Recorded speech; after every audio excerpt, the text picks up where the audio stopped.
শিরক হলো মাজারগুলিতে গিয়ে মনের আশা আকাঙ্ক্ষা সেখানে বলা, এটি হচ্ছে শিরক। এই কাজ আপনারা করবেন না।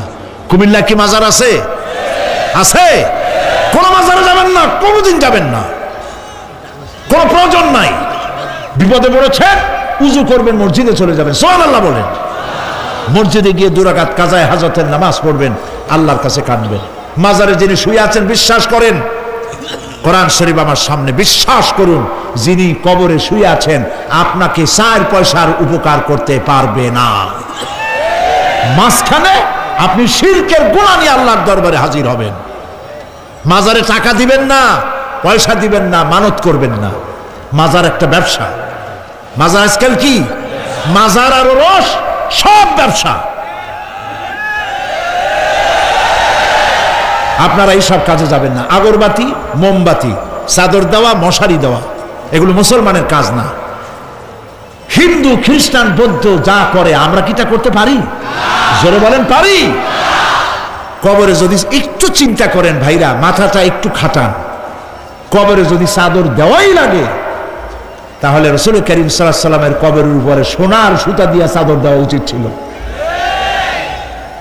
তুলার সুতা না, সোনার সুতা। আর ওই রকমের দেওয়ার সিস্টেম হলে উম্মতেরা সোনার সুতা না, নিজের বুক নিজে ভাইয়া কলিজা পার করে রাসূলুল্লাহর কবরের উপর দিয়ে দিত। নবীর পরে সম্মান সাহাবায়ে কেরাম।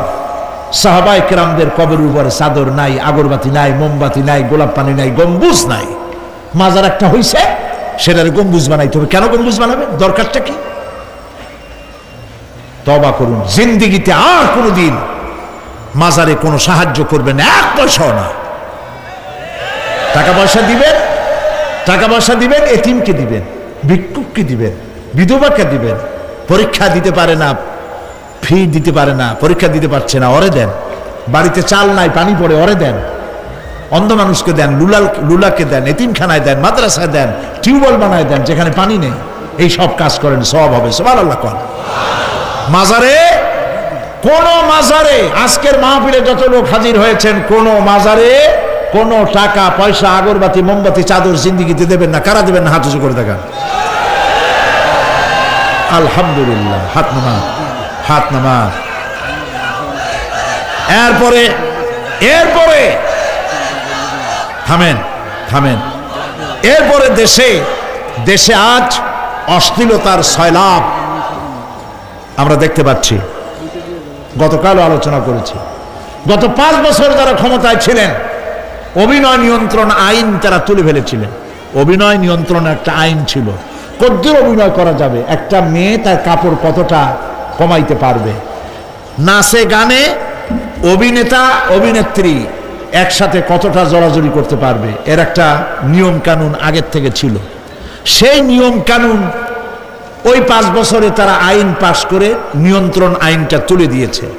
ফলে কাপড়েরও বালাই নাই, আর জড়াজড়ির এমন সব ছবি যা কোনো মানুষের দেখার কোনো উপায় নাই, যেগুলি দেখলে চোখ সাবান দিয়ে ধোয়া লাগে। নাউজুবিল্লাহ বলেন।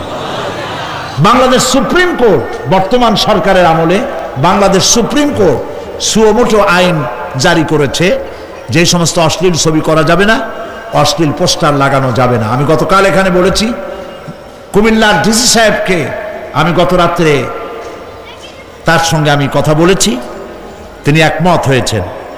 কুমিল্লার কোন দেওয়ালে সিনেমার অশ্লীল পোস্টার থাকতে পারবে না। সিনেমা ব্যবসায়ীদের বলে দিবেন, আপনারাও বলে দিবেন তাদেরকে, সিনেমার ব্যবসা করো, অশ্লীল ছবি দেখাইতে পারবে না। বাইরে লেখা থাকবে একটার, ভিতরে কাটপিস দেখাবা ইংলিশ ছবি। এই হারাম ব্যবসা, সিনেমার ব্যবসা যারা করে ওদের মতো কপাল পোড়া আকাশের নিচে জমিনের উপরে আর নাই। কারণ কি জানেন? কারণ কি? আরে বাবা থামো। কারণ কি সেটা শোনেন। কারণ হচ্ছে, মসজিদ যে বানাইলো, ওই মসজিদে যতদিন নামাজ হবে, জিকির হবে, তেলাওয়াত হবে, কিয়ামত পর্যন্ত যে পয়সা দিয়েছিল সে সওয়াব পাবে। আর সিনেমা যে বানাইলো, সিনেমা দেখিয়া এরকম বই কি কুমিল্লা আসছে? এমন একটা লোকেরা বলা বলি করতেছে, সুবহানাল্লাহ, এমন একটা ছবি আসছে, যারাই দেখলো সব উমরা করতে রওনা হয়ে গেছে। এমন ছবি আসছে যা দেখা সমস্ত মানুষ তাহাজ্জুদ পড়া শুরু করছে। এরকম হয়েছে, যত ছবি আসলো, ছবি দেখলো, পরের মেয়ে কেমনে হাইজ্যাক করবে, কেমনে ব্রিফকেসের মধ্যে বন্দুক রাইফেল গুলি ভাঙ্গে চুরে থুইয়া 10 তলার গ্লাস ভাঙ্গা লাভ দিয়ে পড়ে খালের মধ্যে পড়ে নদীর মধ্যে দিয়ে ফুড়িয়ে উঠে পাহাড়ের উপর দিয়ে পরের মেয়ে নিয়ে দৌড় দিল। এই সব সন্ত্রাসী, ডাকাত, জেনাকার, বদমাশ তৈরি করা হয়, ঠিক না বলো? এই সিনেমা যারা বানাইছো কান খুলে শোনো, এই সিনেমা যারা দেখতে আসলো, জোহরের নামাজ গেল, মাগরিবের নামাজ গেল, আসর গেল, এশার নামাজও গেল, ঠিক কিনা? এতগুলা নামাজ গেল, আর তারপরে চরিত্র নষ্ট করলো, চরিত্র নষ্ট করে ফেন্সিডিল খাইলো, এরপরে চুরি করলো, ডাকাতি করলো, সন্ত্রাস করলো, জেনা করলো। বেটা তুই মর, যে সিনেমা বানাইছো মর, মরে দেখবি কিয়ামত পর্যন্ত এই সিনেমা দেখে যত লোকের চরিত্র নষ্ট হয়েছে সমস্ত পাপ মাথায় নিয়ে কিয়ামতে আল্লাহর দরবারে দাঁড়াতে হবে। সুতরাং সিনেমার ব্যবসায়ীরা কানে ধরে সিনেমার ঝাঁচা বেড়ে দূর করে দাও। যদি মুসলমান হও, মুসলমানের যদি জন্ম দিয়ে থাকে, সিনেমার ব্যবসা বাদ দিয়ে দাও। আল্লাহ রহম করুক, বলেন আমিন। কপাল পোড়া না হইলে সিনেমার ব্যবসা, এত ব্যবসা থুইয়া তুমি মানুষের চরিত্র ধ্বংস করার জন্য ব্যবসা করতেছ। এরপরে আকাশ সংস্কৃতি, কে যাবে? আকাশ সংস্কৃতি ডিশ এন্টিনার মাধ্যমে সাইবার ক্যাফে এগুলি বানায়া রাস্তার মোড়ে মোড়ে দোকান করে, কম্পিউটারের ভেতরে, ক্যাসেটের ভিতরে, ইন্টারনেট ইত্যাদির মধ্য দিয়ে অশ্লীল ছবি প্রদর্শিত হচ্ছে। রাস্তার মোড়ে মোড়ে উঠতি বয়সের যুবক যুবতী মেয়েগুলি নষ্ট হয়ে যাচ্ছে। নাউজুবিল্লাহ বলে। এগুলি জনগণকে ঐক্যবদ্ধ হতে হবে, এগুলির বিরুদ্ধে মোকাবেলা করতে হবে, সরকারকে এগিয়ে আসতে হবে অশ্লীলতা বন্ধ করার জন্য। কারণ আল্লাহ পাক বলেছেন প্রকাশ্য এবং গোপনীয় সব রকমের অশ্লীলতা আল্লাহ পাক হারাম করে দিয়েছেন। অশ্লীল কোনো কাজ করা যাবে না। প্রিয় ভাই সব, আমরা যদি আমাদের আমলকে গঠন করতে পারি কিয়ামতের দিন নাজাত পাবো। আমল যদি গঠন করতে না পারি তাহলে কিয়ামতের দিন বাঁচার কোনো উপায় নাই। প্রিয় ভাইয়েরা, এই জন্য আল্লাহ রাব্বুল আলামিন কোরআনে কারীমের মধ্যে বলেছেন, আল্লাযী খালাকাল মাউতা ওয়াল হায়াতা লিয়াবলুয়াকুম আইয়ুকুম আহসানু আমালা। আমি পরীক্ষার জন্য এই জীবন দিয়েছি তোমাদেরকে, পরীক্ষা হবে। এই পরীক্ষা জীবন আর মৃত্যু দুটি জিনিস দিয়েছি পরীক্ষা করার জন্য। এই পরীক্ষার জন্য তোমরা পাস করতে পারো। পরীক্ষা আসছে, এখন প্রশ্নপত্র সব ফাঁস করে দেওয়া হয়েছে। প্রশ্নগুলি সঠিকভাবে আদায় করুন, প্রশ্নগুলি পড়ুন এবং জীবনটাকে সেইভাবে গড়ুন। নামাজটা সহি করে আদায় করুন। বহু মুসলমান আছে নামাজই পড়ে না, নামাজ পড়তে জানেও না। নবী করিম সাল্লাল্লাহু আলাইহি ওয়াসাল্লাম বলেছেন, সাল্লু কামা রাআইতুমুনি উসাল্লি, নামাজ পড়ো সেইভাবে যেভাবে আমাকে তোমরা পড়তে দেখো। সুবহানাল্লাহ। আর রাসূলুল্লাহ কেমনে নামাজ পড়তেন? এইটা বর্তমান বিশ্বের শ্রেষ্ঠ হাদিস বিশারদ আল্লামা নাসিরউদ্দিন আলবানী তিনি ইন্তেকাল করেছেন। আল্লাহ পাক তাকে জান্নাতুল ফেরদাউসের মেহমান বানায় নিক, বলেন আমিন। তার লেখা বই আছে রাসূলুল্লাহ সাল্লাল্লাহু আলাইহি ওয়াসাল্লামের নামাজ। বইয়ের নাম রাসূলুল্লাহ সাল্লাল্লাহু আলাইহি ওয়াসাল্লামের নামাজ। ছোট্ট একটা বই। এই বইটা আপনারা কিনবেন। এই বইটা যেভাবে লেখা আছে নামাজ সেইভাবে পড়বেন। নামাজ রাসূল করিম ঠিক যেভাবে পড়েছেন ওইভাবেই লেখা আছে। আপনি আন্দাজে পড়লে হবে না, টুকুর টাক্কুর করে কয়েকটা সেজদা দিলেই হবে না। তা দিলে আর কান একটা সেজদা থেকে আরেকটা সেজদার মাঝখানে সময় দিতে হবে, রুকু থেকে দাঁড়ায় সময় দিতে হবে, ধীরে ধীরে নামাজ পড়তে হবে।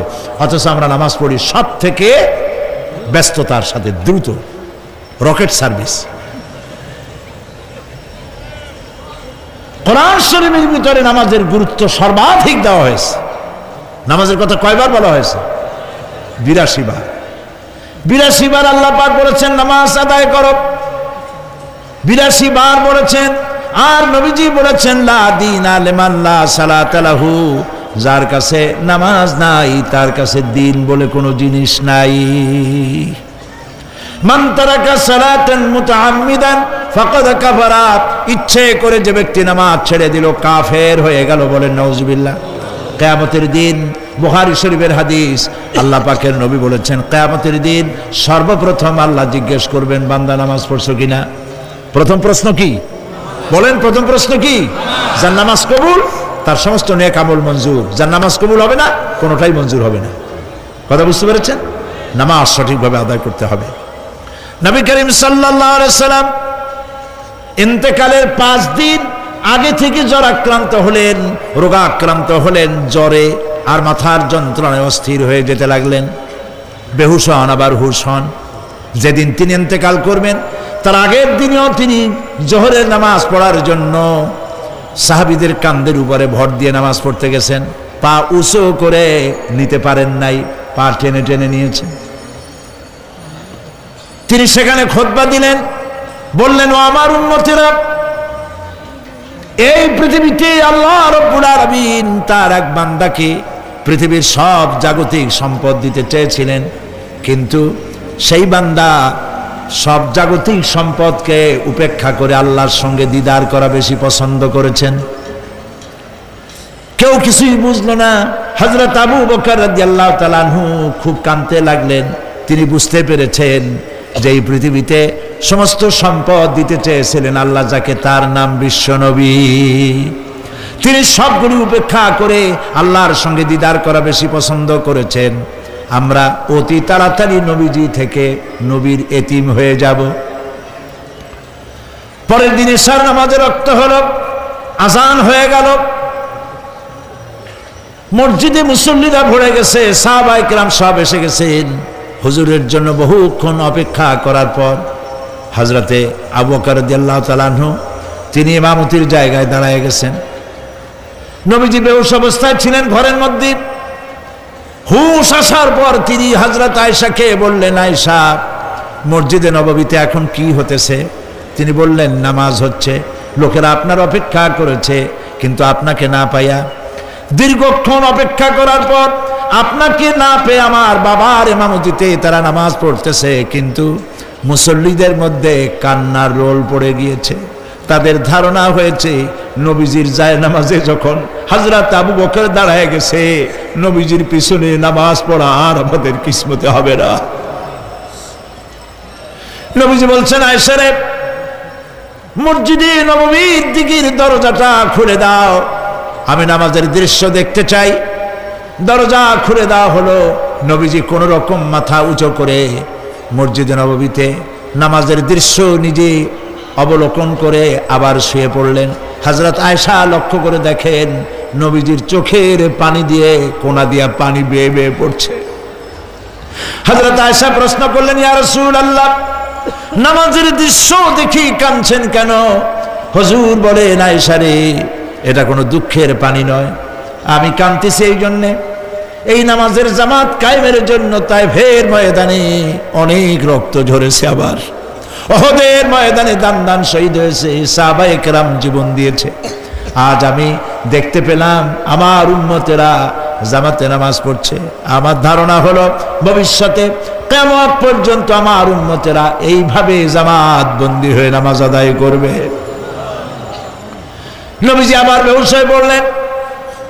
মসজিদে নববী থেকে আজ আর কেউ বাড়ি যায় না, সবাই কান্দে। আজ রাত বোধহয় নবীজি কাটাবেন না। মেয়েরা কাঁদতেছে, সাহাবায়ে কেরাম কাঁদতেছেন, আজওয়াজে মুতাহারাত তারা কাঁদতেছেন। নবীজির আবার হুশ হলো, তাকায় দেখেন ঘরের মধ্যে কান্নাকাটি, মসজিদে নববীতে কান্নাকাটি। সব থেকে বেশি কাঁদতেছেন মা ফাতেমা। নবীজি হযরত ফাতেমার কান্না দেখে ইশারা করলেন, কাছে আয়। হযরত ফাতেমা রাসূলের কাছে গেলেন। নবীজি কানে কানে কি যেন বললেন, কান্নাটা বন্ধ হয়ে গেল। হযরত আয়েশা জিজ্ঞেস করলেন, মা, তোমার আব্বা তোমার কানে কি বলল আর কান্না বন্ধ হয়ে গেল? হযরত ফাতেমা বলে, আম্মাজি, আমার আব্বা আমাকে বললেন, মা ফাতিমা, তোমার কান্না আমার বরদাস্ত হয় না, কেঁদো না, আমি মৃত্যুর পরে সকলের আগে তোমার সাথে আমার দেখা হয়ে যাবে। হযরত ফাতেমা বলছেন, আম্মাজি, আমি বুঝতে পেরেছি আমার আব্বার এই কথার অর্থ কি। নবীজির ইন্তেকালের পরে আত্মীয় স্বজনের মধ্যে সবার আগে আমার মৃত্যু হবে আর আমার পিতার সাথে আমি মিলিত হতে পারবো। রাত যখন শেষ হয়ে এলো, নবীজির হুঁশ হয়েছে, তাকায় দেখেন হযরত জিবরাইল দাঁড়ানো। হযরত জিবরাইল নবীজির চেহারা মোবারকের দিকে তাকায় বলেন, আসসালামু আলাইকা ইয়া রাসূলুল্লাহ। আল্লাহ আপনাকে সালাম বলেছেন, আর আল্লাহ পাক জানতে চেয়েছেন আপনার মুখে আপনি কেমন আছেন। আল্লাহ জানেন আপনার অবস্থা কি, তারপরেও আপনার মুখে শুনতে চেয়েছেন আপনি কেমন আছেন। নবীজি বলছেন, জিবরাইল বড় কষ্টে আছি, বড়ই যন্ত্রণা, বড়ই কষ্ট। হযরত জিবরাইল বলছেন, ইয়া রাসূলুল্লাহ, আজকে এক নতুন ফেরেশতা আমি সাথে করে নিয়ে এসেছি। এই ফেরেশতা পৃথিবীর কোন নবী অথবা কোন মানুষের কাছে যাওয়ার জন্য অনুমতি চায় না, আজ আপনার কাছে অনুমতি ভিক্ষা চায় কাছে আসার জন্য। ওই ফেরেশতার নাম হচ্ছে মালাকুল মউত। হযরত মালাকুল মউত বলেন, ইয়া রাসূলুল্লাহ, এই পৃথিবীতে আদম আলাইহিস সালাম থেকে নিয়ে পর্যন্ত কোন মানুষের জান কবজের জন্য আমার অনুমতি চাওয়া লাগে নাই, আর কোনোদিন লাগবে না। আজ আমি আসার সময় আল্লাহ বলেছেন আপনার জান কবজের জন্য আমি যেন আপনার কাছে অনুমতি ভিক্ষা চাই। নবীজি বলছেন, আমি যদি অনুমতি না দেই তো কি হবে? হযরতে মালাকুল মউত বলছেন, ইয়া রাসূলুল্লাহ, অনুমতি যদি না দেন আমি ফেরত চলে যাব, আমাকে সেভাবেই বলা হয়েছে। হযরতে জিবরাইল বলেন, ইয়া রাসূলুল্লাহ, হে আল্লাহ রাব্বুল আলামিন আপনার দিদারের ইন্তজার করতেছে।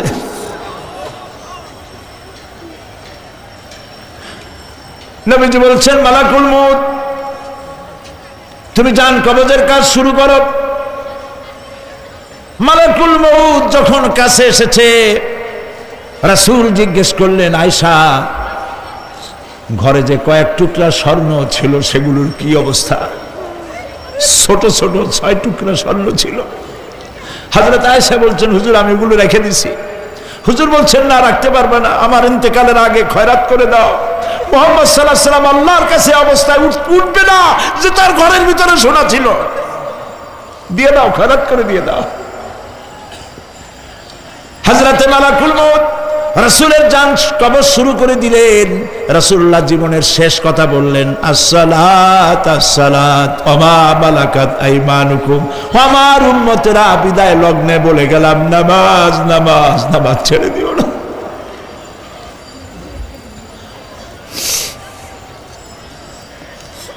প্রিয় ভাইরা, নবী করিম সাল্লাল্লাহু আলাইহি ওয়াসাল্লাম জীবনের শেষ কথা বলে গেছেন নামাজ।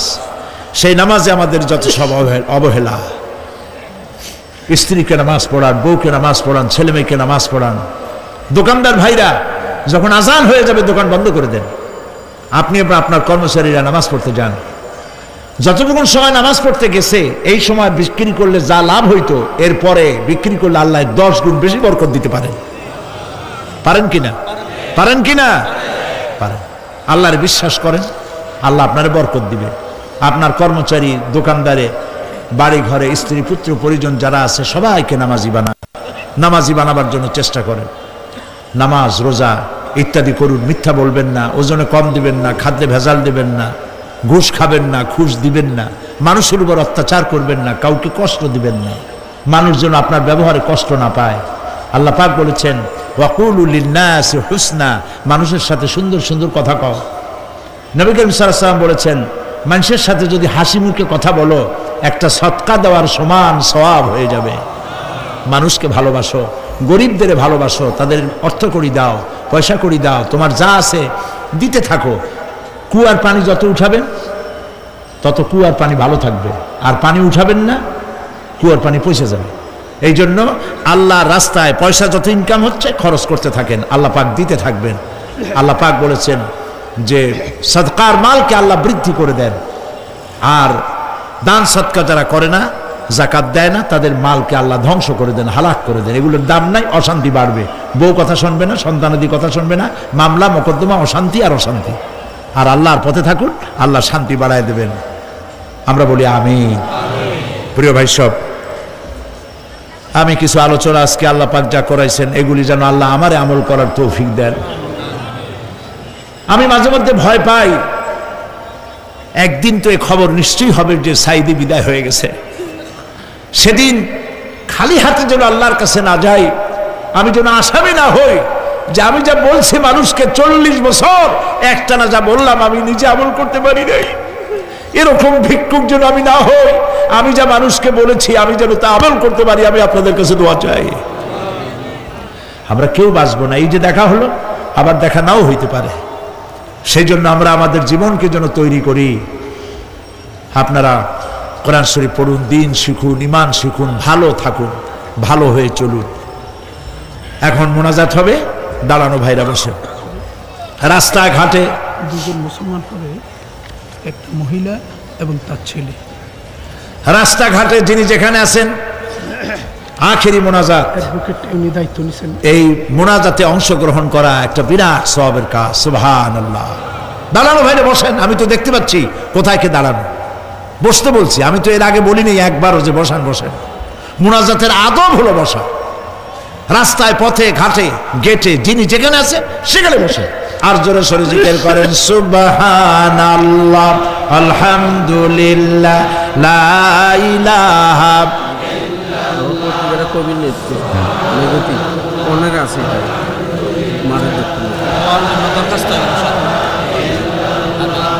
সুবহানাল্লাহ, ইসলাম সেখানে সদস্য নজরুল ইসলাম। সুবহানাল্লাহ, আলহামদুলিল্লাহ, লা ইলাহা ইল্লাল্লাহ। জোরে করেন সুবহানাল্লাহ, আলহামদুলিল্লাহ, লা ইলাহা ইল্লাল্লাহ, লা ইলাহা ইল্লাল্লাহ, মুহাম্মাদুর রাসূলুল্লাহ। দুইজন অমুসলিম হিন্দু মুসলমান হওয়ার জন্য এসছেন, মা এবং ছেলে। মা এবং ছেলে। মা আছেন মহিলা প্যান্ডেলে, পাশেই এই পেছনে মহিলা প্যান্ডেলে মা আছেন। তার পূর্ব নাম হলো হাসিরানী শীল, রামনগর বাড়ি, জাঙ্গালিয়া, কুমিল্লা। বর্তমান নাম পছন্দ করেছে ফাতেমা বেগম। আর তার ছেলে নাম হলো সুমন চন্দ্রশীল। কই? সুমন চন্দ্রশীল। বর্তমান নাম পছন্দ করেছে মোহাম্মদ ওমর ফারুক। মাশাআল্লাহ।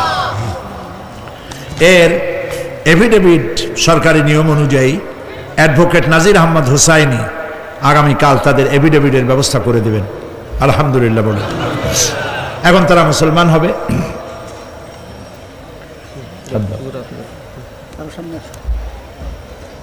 যে বোন আমাদের মুসলমান হচ্ছেন হাসিরানী, বর্তমান নাম ফাতেমা বেগম, আমরা এখানে যা পড়তেছি আপনি তাই উচ্চারণ করবেন। তুমি জোরে জোরে বলবা। আপনারা সবাই বলেন লা ইলাহা ইল্লাল্লাহু মুহাম্মাদুর রাসূলুল্লাহ। আল্লাহ ছাড়া কোনো ইলাহা নাই, মাবুদ নাই, মুহাম্মদ সাল্লাল্লাহু আলাইহি ওয়াসাল্লাম আল্লাহ প্রেরিত রাসূল। আশহাদু আন লা ইলাহা ইল্লাল্লাহু ওয়াহদাহু লা শারীকা লাহু ওয়া আশহাদু আন্না মুহাম্মাদান আবদুহু ওয়া রাসূলুহু। আমি সাক্ষ্য দিচ্ছি আল্লাহ ছাড়া কোনো ইলাহা নাই, কোনো মাবুদ নাই, কোনো উপাস্য নাই। তিনি এক, তিনি একক, তার কোনো অংশীদার নাই।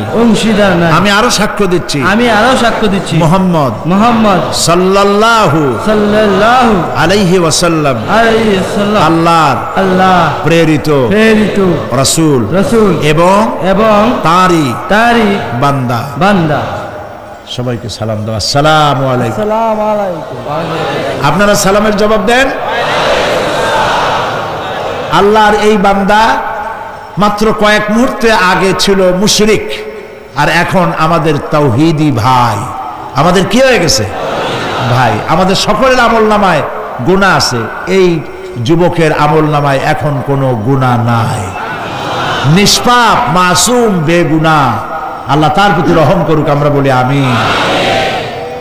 ইসলাম কবুল কর স্বেচ্ছায় সজ্ঞানে, ইসলাম কবুল করার কারণে এই বিশাল লাখো জনতার পক্ষ থেকে আমি তাকে আলিঙ্গন করছি।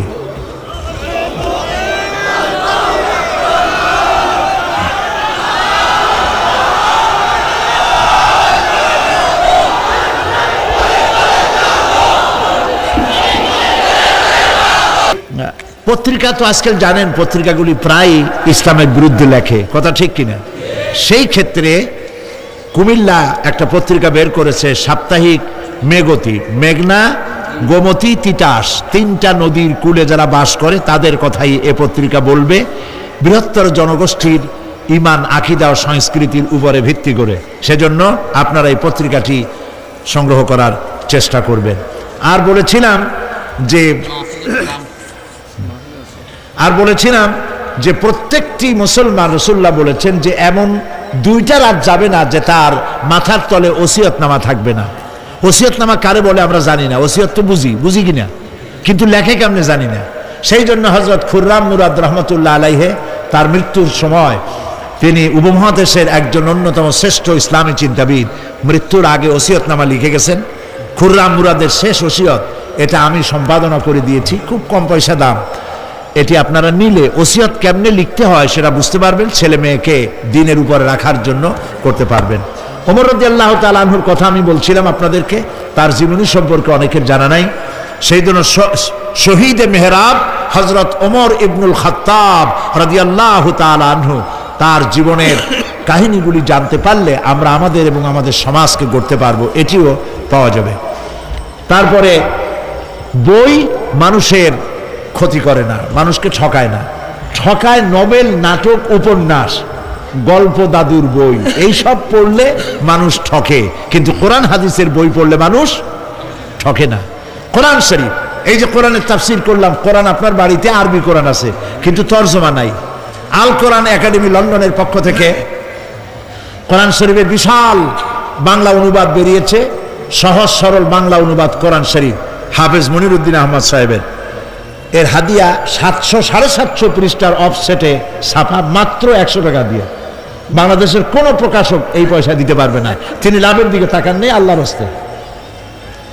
তো এটা আপনারা নিতে পারবেন। আর তাফসীর বোঝার জন্য তাফহিমুল কোরআনের কোনো জুড়ি নেই, আলহামদুলিল্লাহ বলেন।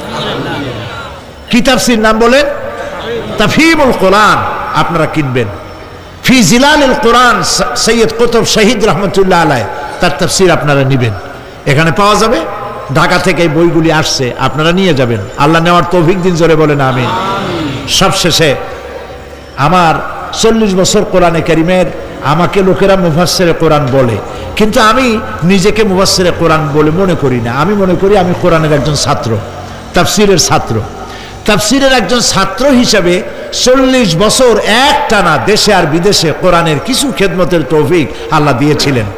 সেই কথাগুলি ক্যাসেটবদ্ধ আকারে সারা পৃথিবীতে ছড়িয়ে পড়েছে। পৃথিবীর এমন কোনো জায়গা নাই যেখানে বাংলাদেশি মুসলমান আছে আর তারে গোলামের ক্যাসেট পৌঁছায় নাই, এমন কোনো জায়গা নেই। সব জায়গায় আল্লাহ পৌঁছায় দিয়েছে।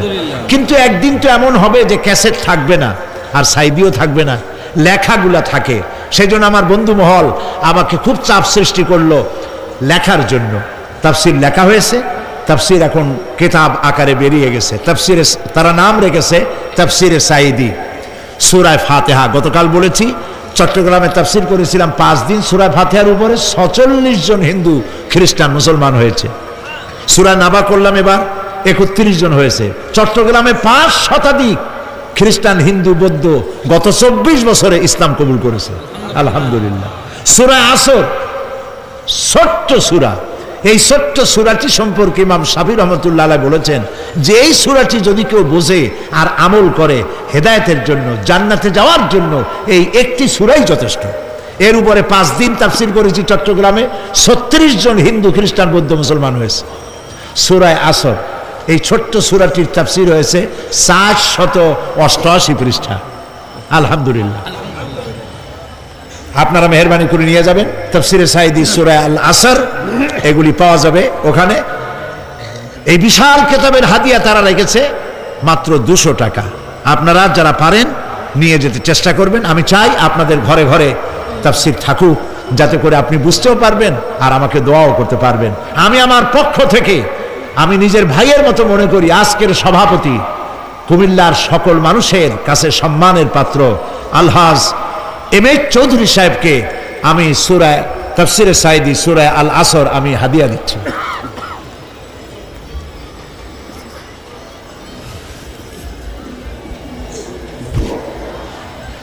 এখন মোনাজাত হবে, মোনাজাতের পর আজান হবে।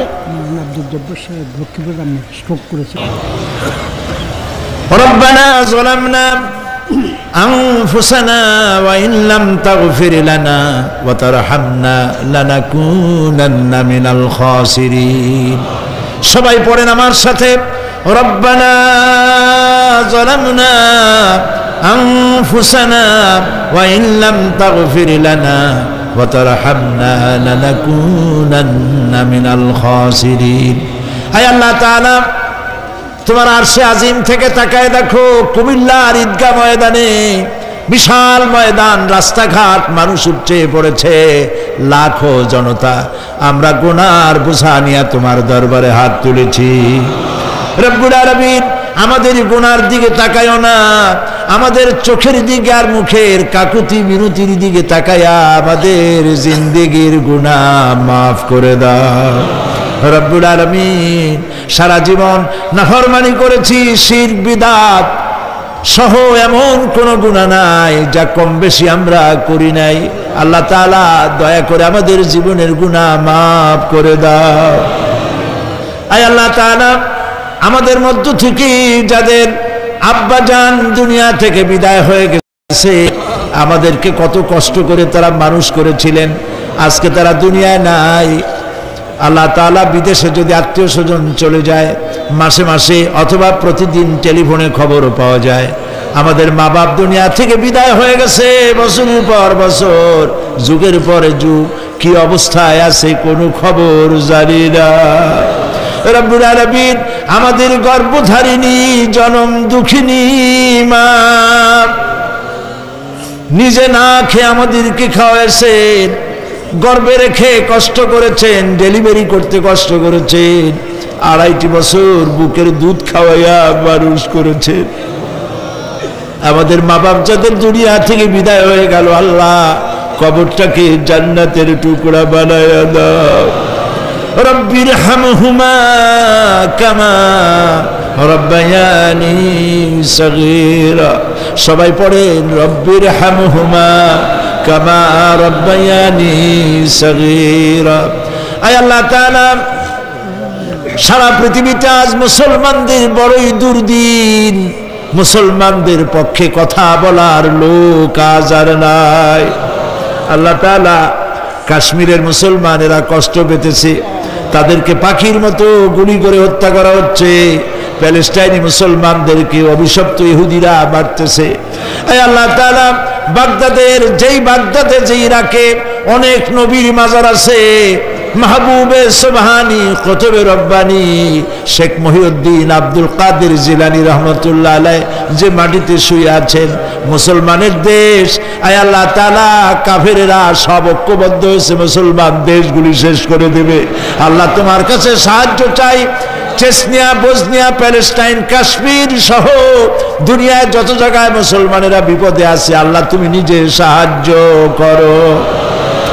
রব্বুল আলামিন, আমরা মুসলমান, আমরা গুনাহ করেছি, সাহায্য চাবার মতো যোগ্যতা হারায় ফেলেছি। আল্লাহ, আমরা স্বীকার করি আমরা গুনাহগার। আয় আল্লাহ, আমরা 1000 বার স্বীকার করি, নত শিরে স্বীকার করি আমরা গুনাহগার। কিন্তু একটা ভালো পরিচয় আমাদের আছে, সেই পরিচয়টা হলো আমরা তোমার হাবিবের উম্মত। আয় আল্লাহ তাআলা, তোমার হাবিবের সাদকায় আল্লাহ তুমি দুনিয়ার মুসলমানদের দিকে রহমতের নজরে তাকাও। আল্লাহ, আমাদের জীবনের গুনাহ মাফ করে দাও। আল্লাহ, মুসলমানদেরকে তুমি সাহায্য করো। রব্বুল আলামিন, কিয়ামতের দিন যেদিন পায়ের নিচে হবে তামার মতো মাটি, গুনাহগারের মাথার চান্দি ফেটে গিয়ে